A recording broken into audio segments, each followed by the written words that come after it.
Testing. Alright, I'm back with another Destiny 2 video, and I had my choice of things to talk about today since there's so much going on.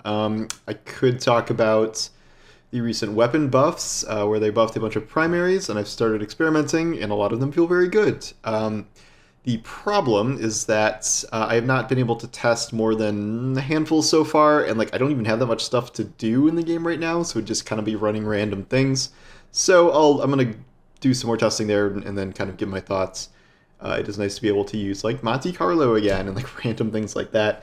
The second thing I could have done is go deeper into my "the game is really broken" article that I wrote earlier. I tried to come up with a list of all of the things this new patch broke, and it's the most random, annoying list I've ever seen, and it's so many things, and not all of them are confirmed, and some of them may be stealth nerfs on purpose, but it's a bad situation. I might do that tomorrow, but since we're pretty close to it, I wanted to talk about the seasonal finale mission, which I didn't know was happening yesterday, but that was part of the new patch. Spoilers follow, obviously, but I don't really think there's all that much to give away here, because it's not like there was some shocking twist ending. All this time I've wondered who exactly we were supposed to be getting revenge on for Amanda's death. Turns out no one, really, just a bunch of random Shadow Legion Cabal. The mission here was to destroy their flagship.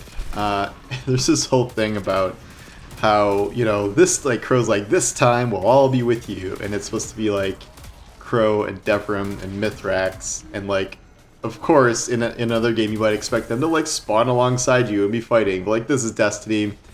Never gonna happen. So it's mostly them flying around in ships, shooting things. There was one part where I could see Mithrax fighting Cabal through some glass.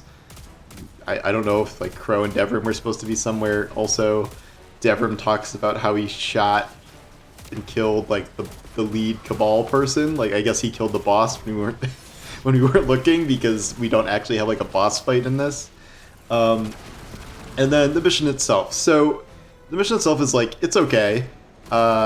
It's pretty short. There's essentially two segments. One that takes place in that one hangar area that we've played a bunch of times. It's the boss room of the prison ship battleground thing, where there's not a boss there. You just have to clear some ads and shoot a bunch of pyramid triangles, which does something. I don't know. You're putting balefires down. And then the final room is...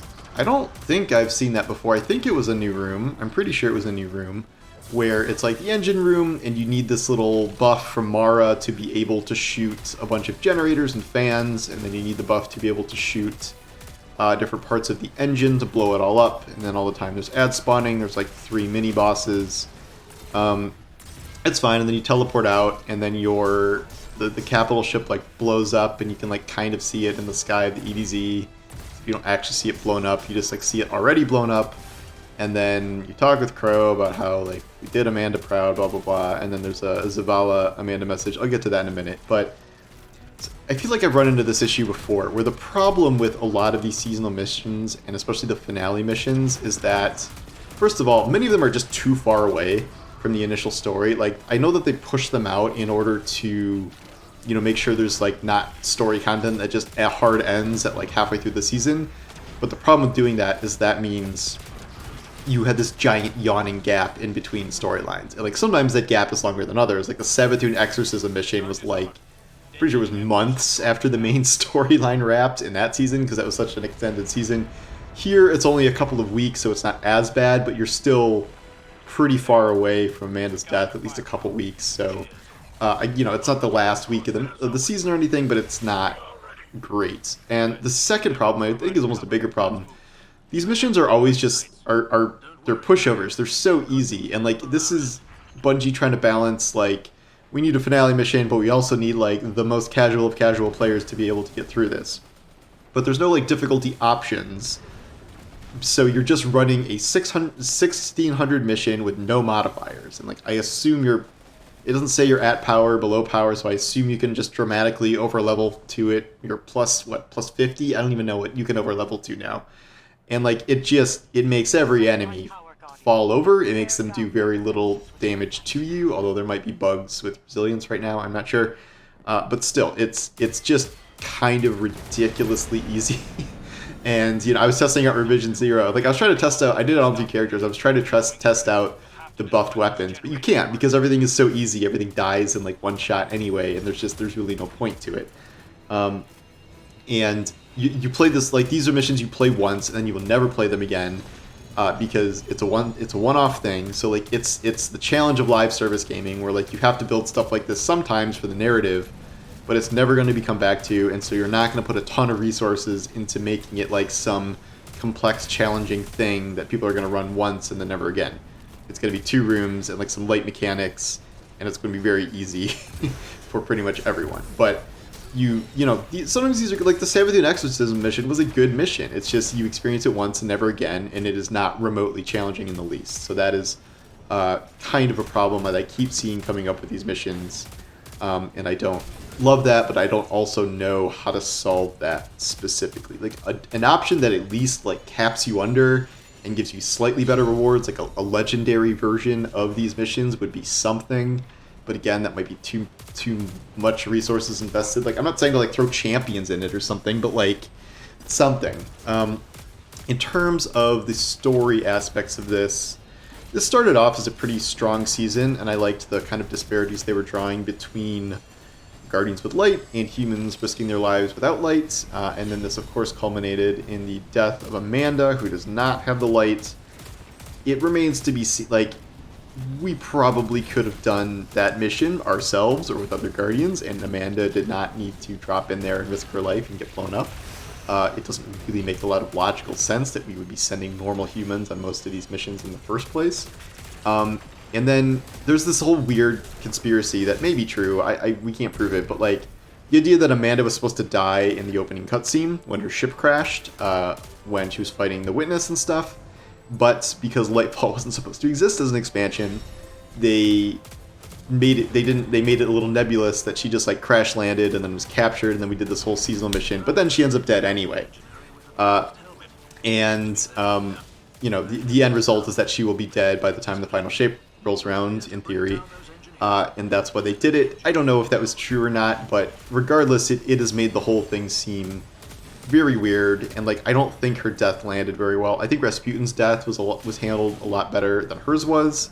Hers I'm putting in somewhere akin to the Rohan category, where I guess we knew her as a character, but like neither of those deaths were handled very well.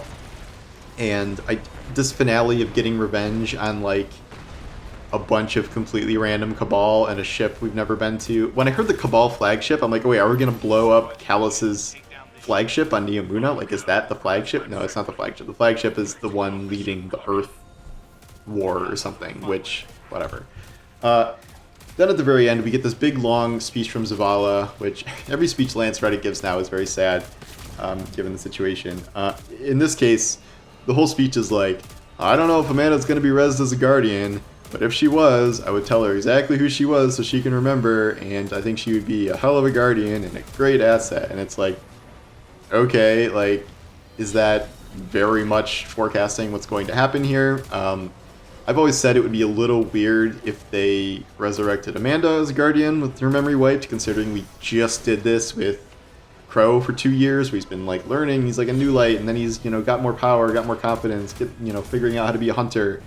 And then we do with Amanda, and then Amanda comes back, and I imagine she might be like a Titan, and then we do the whole thing with her again. Like, however, like, this whole thing was handled so weirdly and badly that I would almost rather see that now. Like, I think her character was mishandled, and I would rather see her come back as a Guardian and stay a part of the story. One reason I think that could happen is because her voice actress is also Keitel's voice actress. So this is not an instance of, someone needing to be recast or killed off because they have left the game. We know that her voice actress, I'm sorry, I can't remember her name right now, but she is still in the game as Keitel. I don't think they're going to kill Keitel anytime soon, and she seems like she's going to continue to be a part of the story. So if they wanted to flick the Amanda switch back on, she's around to do that. Again, I don't know if that will happen, when that would happen, it would be a little odd for that to happen this same year.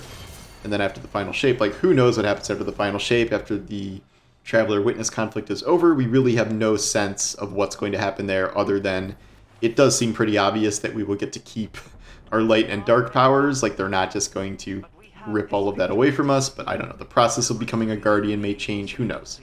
All in all, I think this season started a lot stronger than it ended. I still think the Battlegrounds themselves are really good. I'm a little tired of doing them over and over again, given how many times I've run them, but that's kind of par for the course. And I still think they are well structured. I mean, they were more in depth than this final mission, obviously. And just this final mission suffered from some pretty traditional final mission problems, I would say, that have been around in Destiny for a while. Let me know what you think. We have a lot more to talk about with all the tech problems and all the buffs and everything, so plenty to dive into later in the week. But anyway, thanks for watching, and I will talk to you soon. Take care.